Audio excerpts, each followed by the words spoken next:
Hello everyone, and welcome back to another video. It's Bradley here, and I'm pleased to show you today a project that I've been working on for a little while now, and that's my airport that's going to be based in the province of British Columbia in Canada. The airport itself, as you can probably see in the title, is named Kermode Creek Airport, and that's taken its name from the iconic Kermode Bear of Canada, located in the Great Bear Rainforest, prominently on the Royal Princess Island, which is just here. The Kermode bear, which is essentially a black bear with a progressive gene that makes the fur of the iconic white, also known as a spirit bear.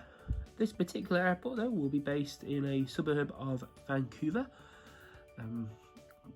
a high northern suburb, and it's just a regional airport, and then it will have some charter traffic heading up to Prince Rupert, which you can see here on the screen, and that will allow for some trips and boat tours to the Great Bear Rainforest itself. But without further ado, let's remove the book and have a look at the airport. And here it is.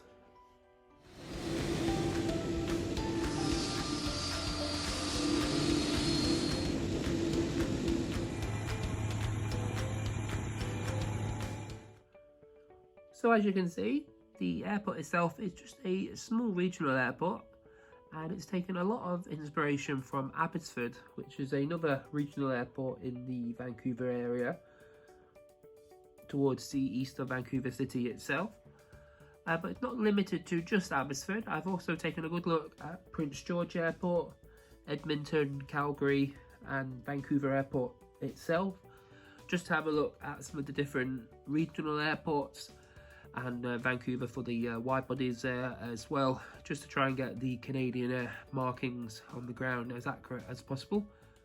But the main forecourt on the ramp there, where you can see the Swoop and Air Canada, has been taken from Abbotsford, and I really wanted to sort of incorporate the self turnaround stands just to give it that regional feel. And it's just one of those little things you don't see often, where the aircraft can just pull off stand themselves.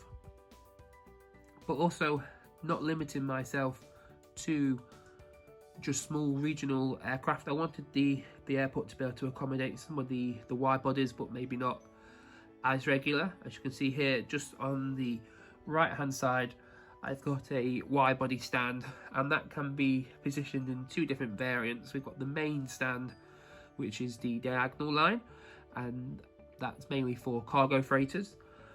And as you can see towards the far right of the screen, there's a nice gap there to put the cargo lifters for the 747 nose opening. So certainly if there's any cargo coming into this region, they'll be able to facilitate that there. And then the straight line, the dash straight line, is the other option for the stand, and that's connected to the jet bridge, which allows the passengers to offload from the aircraft and straight into the terminal. So with that in mind, that would be probably used for Air Canada wide bodies, possibly some WestJet wide bodies if they're using them domestically, depending on the capacity required for the route. But also some international charters coming into the area as well, just to give the airport something more interesting to see. So every so often you might see an international airline or a wide body Canadian carrier operating from that gate. So it just gives you that flexibility and possibilities to be able to accommodate them. So moving just behind where the wide body stand is, you can see the terminal there just all in the distance. We actually have what's known as Airport Hill, and that's full of the pine trees from the local area. So of course the iconic pine trees of British Columbia, and on top of the rock face that you can see here, we've actually got a viewing terrace to allow locals to come out and view the action. And this particular spot provides good views of the arrival runway, as well as the apron as the aircraft push back and taxi past over to the runway. So just something different I wanted to include, and certainly looks effective. We've got the Canadian flag flying high as well, and that can be moved around to allow for different wind directions. So depending on what way the runway is in use, we can move the flag around just to show you which way the wind is actually flying. So here's another overview of the airport. As you can see here, we've got the main ramp and then the taxiway connecting the ramp area, and then this main taxiway here comes along to runway 27, and then this is where you would join the runway. We also have this taxiway here that essentially acts parallel with the runway, and to allow for the landed aircraft, or depending on which direction they're taking off aircraft, to head down to the other end of the runway. Here we have a link taxiway that connects the runway all the way through to the ramp section as well, and then the runway itself is just below the camera. Let's move that, and this is the area where the aircraft will line up for runway 27. And as you can see here, there's been some more snowfall, and the clearing team there are working their magic to clear up the runway. That's the last bit of clearing to do, because as you can see, the rest of the airport is nicely cleared.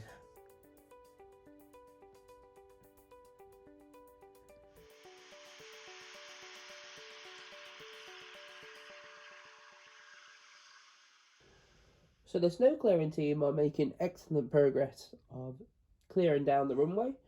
Once they've all completed the clear down process, we will be able to watch the swoop close up, push back, and take off for the first morning departure off to Edmonton.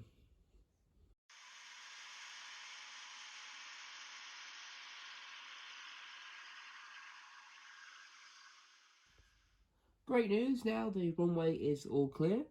So that means the swoop now has the go ahead to depart, and we'll be able to watch the process as the swoop pushes back, de-ices, and then heads on to the runway.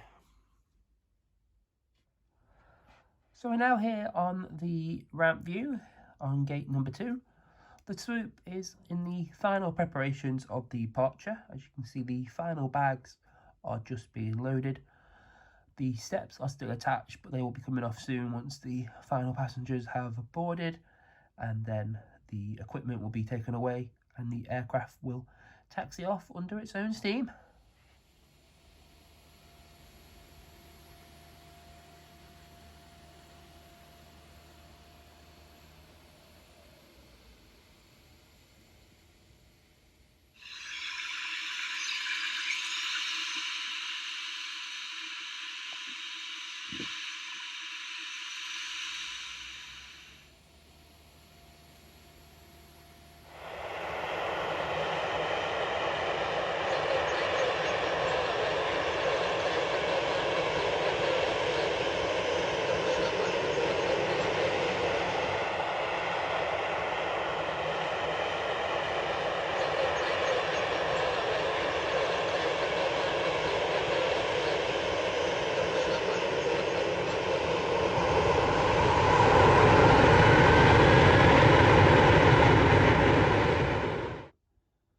Now with the swoop on its way to Edmonton, that just leaves this Air Canada Dash Q400 sat on gate number 3 here at Kermode Creek, and this one will be heading out shortly for a flight up to Prince Rupert.